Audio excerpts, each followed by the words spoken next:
छावाचे विजयकुमार घाडगे पाटील आपल्यासोबत आहेत लातूरमध्ये. त्यांच्याशी आपण संवाद साधणार आहोत. मला सांगा, अजितदादांची तुमची भेट झाली त्यावेळेला मंगळवारपर्यंतचा अल्टिमेटम तुम्ही दिलेला होता आणि दादांनी तुम्हाला शब्द दिलेला होता की कृषी मंत्री मंगळवारपर्यंत बदलला जाईल, मात्र असं काय होताना दिसत नाही आज. नाही, दादांनी स्वतः सांगितलं की मी शब्दाचा पक्का आहे आणि स्वतः मला असं वारंवार सांगितलं त्यांनी की मी शब्दाचा पक्का आहे, तुम्हाला महाराष्ट्राला माहिती आहे. आज महाराष्ट्र बघतोय दादा, तुम्ही शब्दाचे पक्के किती खरे आहेत हे सिद्ध करून दाखवायचं आहे. महाराष्ट्रातला शेतकरी बघतोय तुम्ही शब्दाचे पक्के आहेत का नाही. आज मंगळवार संपेपर्यंत आम्ही काही बोलणार नाही. दादांनी योग्य निर्णय घेतला पाहिजे. शेतकऱ्यामध्ये संतापाची लाट आहे. शेतकरी जर दुखावला तर महाराष्ट्रात शेतकऱ्यांचे पोरं क्रांती करतील, एवढं मी दादांना सांगतो. दादा, आमचं जे म्हणणं आहे, महाराष्ट्रातल्या तमाम शेतकऱ्यांच्या पोरांचं जे म्हणणं आहे, कृषी मंत्र्याचं आमचं वैयक्तिक वैर नाही, त्यांचा बांधाला बांध नाही, परंतु संवेदनशील व्यक्ती आम्हाला पाहिजे, जे की त्या खात्याला न्याय दिला पाहिजे. शेतकऱ्यांचं खातं म्हणजे अतिशय संवेदनशील खातं आहे. त्याला चांगला व्यक्ती द्या, अभ्यासू व्यक्ती द्या, जेणेकरून शेतकऱ्यांचे प्रश्न मार्गी लागले पाहिजे. असे वाचाळवीर विनाकारण आणून बसवू नका आमच्या उरावर. सभागृहात पत्ते खेळणार, ते कुठं बाहेर आले की ढेकळाचे पंचनामे करू. उद्या अतिवृष्टी झाली, अतिवृष्टीचे काय पंचनामे कर, पाण्याचे पंचनामे करू म्हणतो का तो. असल्या लोकांना तुम्ही पदावर ठेवूच नका. तुम्हाला काय दुसरं कुठलं पद द्यायचं ते देऊन टाका, परंतु ह्या कृषी खात्याचा मंत्री अतिशय संवेदनशील, तो शेतीशी जुडलेला पाहिजे, शेतीशी नाळ असलेला पाहिजे, त्यांना शेतकऱ्यांच्या प्रश्नाची जाण असली पाहिजे. कृषी मंत्री बदलणार अशा प्रकारची चर्चा होती आणि मध्येच धनंजय मुंडे यांचं कृषी मंत्री ते होतील असं चर्चा सुरू झाली. आपण देखील धनंजय मुंडे यांच्या नावाला विरोध केला होता आणि कदाचित त्यामुळंच हे कृषी मंत्र्यांचा जो राजीनामा आहे तो थांबला असं वाटतं का?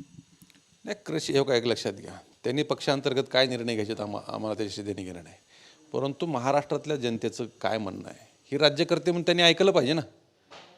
आम्ही म्हणतो हा व्यक्ती चुकीचा आहे, महाराष्ट्र बोलतोय हा व्यक्ती चुकीचा आहे, आणि तुम्ही 4 लोक तिथं मंत्रिमंडळात बसून ठरवणार का हा चांगला आहे, हा बरोबर आहे, हा वाईट आहे, हा शुद्ध आहे. आम्हाला अपेक्षित काम करणारा व्यक्ती द्या. आम्ही म्हणत नाही हा द्या तो द्या.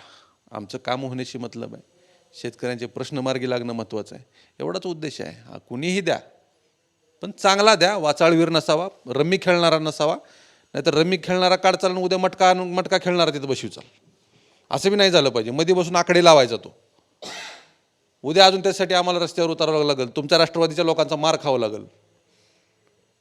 शेतकऱ्यांची पोरं संतापलेत दादा.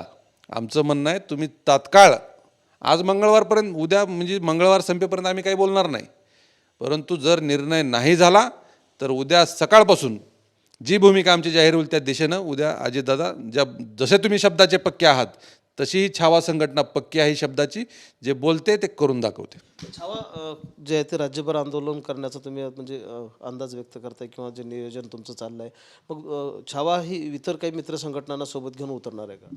महाराष्ट्रातला शेतकरी समाज, छावा संघटना, आमच्यासोबत सर्व जाती धर्मातल्या संघटना, सर्व पक्षीय लोक कालच्या या आंदोलनामध्ये माझ्यासोबत ताकदीनं उभं राहिले. मी त्यांचे मनापासून आभार मानतो.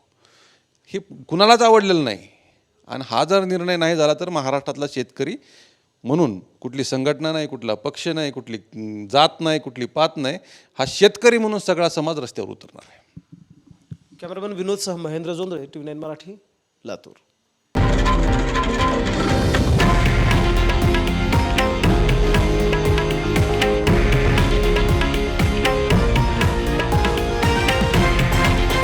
हे आहे देशातील नंबर 1 न्यूज नेटवर्क आणि आपण पाहत आहात TV9 मराठी, एकमेव.